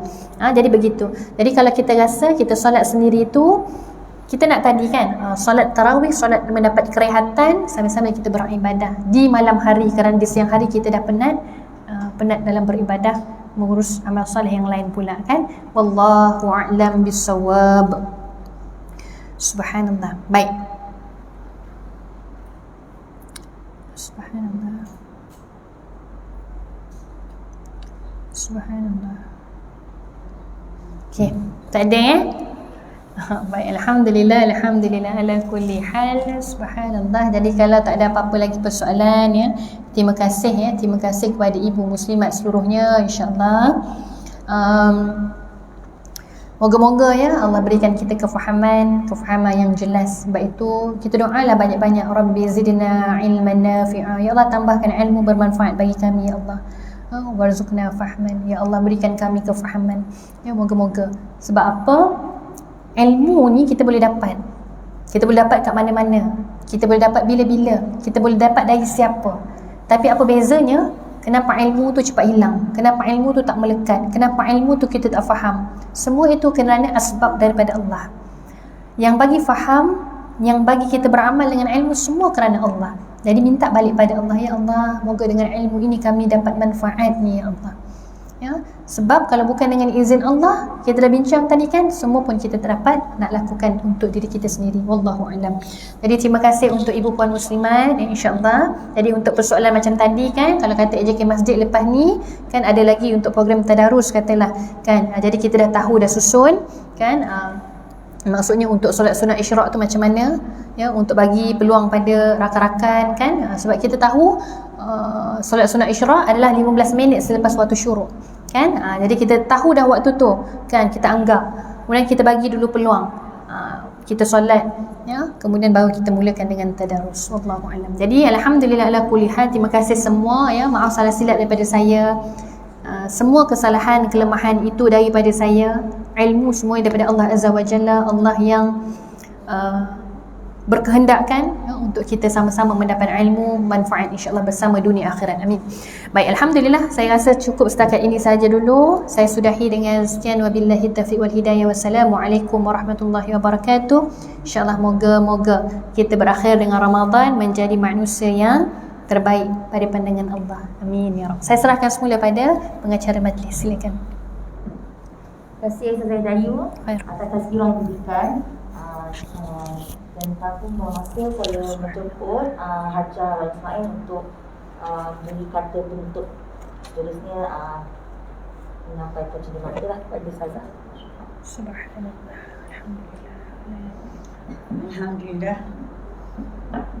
Alhamdulillah, kita telah tamat majlis kita, saya mengucapkan ribuan terima kasih kepada ustazah kita yang sudi datang dari jauh, dari Shah Alam untuk bersama dengan kita hari ini.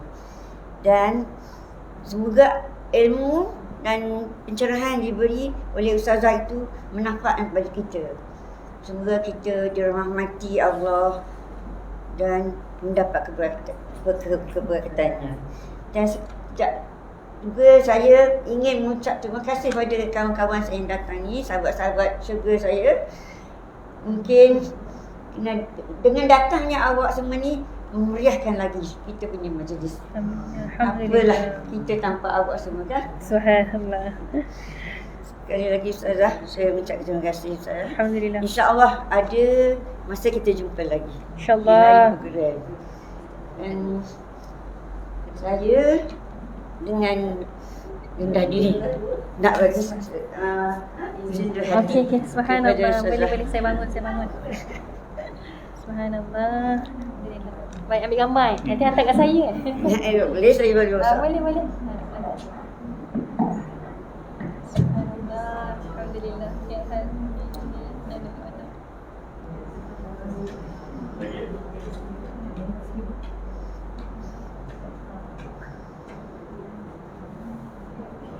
Alhamdulillah. Terima kasih. Maaf ya, dah silap. Terima kasih banyak. Kami sesi bergambar bersama ustazah.